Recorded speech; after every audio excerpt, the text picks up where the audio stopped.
Dear friends, इस discussion में हम काफ़ी सारी कंजंक्शंस इकट्ठे पढ़ने लगे हैं और मानी के एतबार से ये एक जैसे ही हैं तकरीबन, लेकिन फील इनकी वो मैटर करती है, हर एक की फील मुख्तलिफ है। सबसे पहले हम देखेंगे नॉट ओनली बट ऑल्सो का इस्तेमाल देखेंगे और इसमें क्या एरर हो जाते हैं और उनको कैसे ठीक रखना है वो देखेंगे।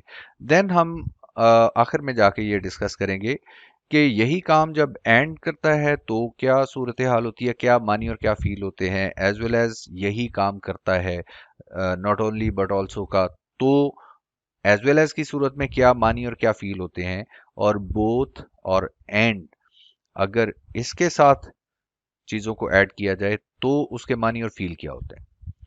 तो सबसे पहले हम आते हैं नॉट ओनली बट ऑल्सो की तरफ। नॉट ओनली बट ऑल्सो का काम ये है कि ये दो इक्वल इक्वल नहीं कहना चाहिए, सेम टाइप्स ऑफ थॉट्स को ऐड करता है नॉट ओनली बट ऑल्सो। और इसमें एहतियात ये करनी होती है कि नॉट ओनली और बट ऑल्सो दोनों एक ही जैसे पार्ट्स ऑफ स्पीच को ऐड करें या एक ही जैसी फ्रेजेस को ऐड करें, अदरवाइज आपका सेंटेंस गलत हो जाएगा। So not only but also के लिए एग्जाम्पल सेंटेंस देखते हैं। He visited not only Quetta but also जियारत। उसने ना सिर्फ कोयटा का, इसमें मानी जेन में रखिएगा, नॉट ओनली बट ऑल्सो के मानी क्या है, ना सिर्फ और बल्कि। ना सिर्फ कोयटा बल्कि जियारत गया। ठीक है, तो कोयटा के साथ जियारत, एक नाउन के साथ अनदर नाउन हमने ऐड किया। उसके साथ पहले वाले नाउन के साथ भी हमने, पहले ये नाउन है कोयटा और इससे पहले हमने नॉट ओनली यूज किया है, और नेक्स्ट नाउन है हमारे पास जियारत, उसके साथ हमने बट ऑल्सो यूज किया। तो सेम पार्ट्स ऑफ स्पीच को ऐड करते हैं नॉट ओनली बट ऑल्सो के साथ, और इसके मानी होते हैं ना सिर्फ बल्कि। अब इसी सेंटेंस में गलती अमूमन जो होती है वो क्या होती है कि वो यूं लिख दिया जाता है, he not only visited Quetta but also Ziarat. अब इसमें गड़बड़ क्या है कि बट ऑल्सो ये मॉडिफाई कर रहा है नाउन को, मॉडिफाई नहीं कर रहा, ये नाउन को ऐड कर रहा है, और नॉट ओनली जो है ये वर्ब को ऐड कर रहा है। तो अजीब, क्या कहें, नालायक किस्म का एक्सप्रेशन है कि ऐड होती हैं एक जैसी चीजें। तो यहां पर एक मर्तबा वर्ब को इंट्रोड्यूस करवा के वर्ब के साथ जो है नाउन ऐड कर दिया गया है। सो ये इनकरेक्ट कंस्ट्रक्शन है।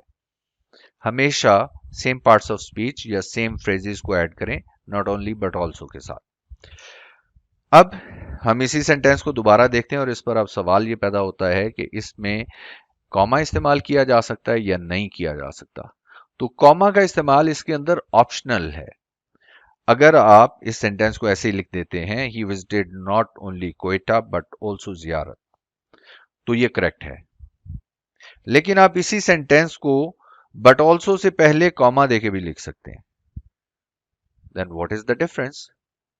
तो डिफरेंस ये है कि जब आपने बट ऑल्सो से पहले कॉमा लिखा है तो ये बहुत इम्फेटिक हो गया, और भी इम्फेटिक हो गया। नॉट ओनली बट ऑल्सो का पैटर्न होता ही इम्फेटिक पैटर्न है, और बट ऑल्सो से पहले कॉमा लगा के हमने उसको मजीद इम्फेटिक कर दिया। सो ये कॉमा ऑप्शनल है। और एग्जामिनर ने अगर सेंटेंस करेक्शन के अंदर कॉमा बट ऑल्सो से पहले नहीं दिया तो आप भी ना लगाइए, क्योंकि उससे उसकी टोन चेंज हो जाएगी। तो टोन चेंज करना हमारा पर्पज नहीं है। इसके बाद इसकी एक और example not only but also की। इस दफा हम देख रहे हैं कि ये वर्ब्स को कैसे ऐड कर रहा है। He not only robbed the poor person but also murdered him. Now you can see, not only, इसके बाद में हमारे पास वर्ब है, और बट ऑल्सो इसके बाद में भी हमारे पास वर्ब है। So same parts of speech add किए जाते हैं नॉट ओनली बट ऑल्सो के साथ, और इसके मानी होते हैं ना सिर्फ और बट ऑल्सो का बल्कि। ये कंस्ट्रक्शन उर्दू में ना सिर्फ वो यूं है बल्कि वो यूं भी है, ये कंस्ट्रक्शन उर्दू की हम नॉट ओनली बट ऑल्सो के साथ कन्वे करते हैं। अब हम देखते हैं एक और example not only but also की। He is not only intelligent but also a hard worker. तो इन दिस केस हमने नॉट ओनली के साथ किसको ऐड किया, इंटेलिजेंट एक नाउन को, और बट ऑल्सो इसके बाद भी एक नाउन है। So same parts of speech add करने हैं, और एम्फेसिस देना है तो बट ऑल्सो से पहले आप कॉमा इस्तेमाल कर सकते हैं। अब हम देखते हैं असल जो ज्यादा बेहतर तरीके से फर्क हमें पता चलेगा कि नॉट ओनली बट ऑल्सो की फील क्या है, एंड और एज वेल एज और बोथ एंड की फील क्या है। देखें, ये चारों के चारों सेम थॉट्स को ऐड करने के लिए इस्तेमाल किए जाते हैं। ठीक है, मैं एक सिंपल थॉट आपके सामने रखता हूं, the essay was simple and effective. तो सिंपली सिंपल और इफेक्टिव, इन दोनों को ऐड किया है हमने एंड के साथ। यही फंक्शन है बाकी तीनों का भी, लेकिन फील फर्क है, और फील ही असल में आपके पीस ऑफ राइटिंग में, आपकी कम्युनिकेशन में मानी रखती है। ठीक हो गया। इसके मानी क्या है, the essay was simple and effective, ये प्लेन थॉट एक्सप्रेस करता है, इसके अंदर कोई एम्फेसिस नहीं है। ये सादा सादा एक इंफॉर्मेशन कन्वे कर देता है कि ऐसे सिंपल और पुरअसर था। ठीक है, प्लेन थॉट है इसकी।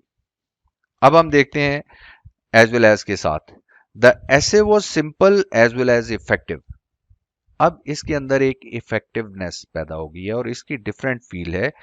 ये कह रहा है कि ऐसे सिंपल होने के साथ साथ इफेक्टिव भी था। तो ऐसे सिंपल और इफेक्टिव था, ऐसे सिंपल होने के साथ साथ इफेक्टिव भी था। आप नोट करें, एज वेल एज की सूरत में इसकी डिफरेंट क्रिस्प पैदा हो गई है, डिफरेंट इफेक्टिवनेस इसके अंदर पैदा हो गई है। अब हम देखते हैं बोथ एंड के साथ। तो the essay was both simple and effective, तो इसके मानी है ऐसे सिंपल और इफेक्टिव दोनों ही था। तो इसमें थोड़ा सा सरप्राइज है, एम्फेसिस भी थोड़ा सा है और सरप्राइज भी है। और ऐसे वो simple as well as effective, इसमें थोड़ा सा एम्फेसिस है। अब हम आते हैं नॉट ओनली बट ऑल्सो के साथ। तो not only but also, the essay was not only simple but also effective.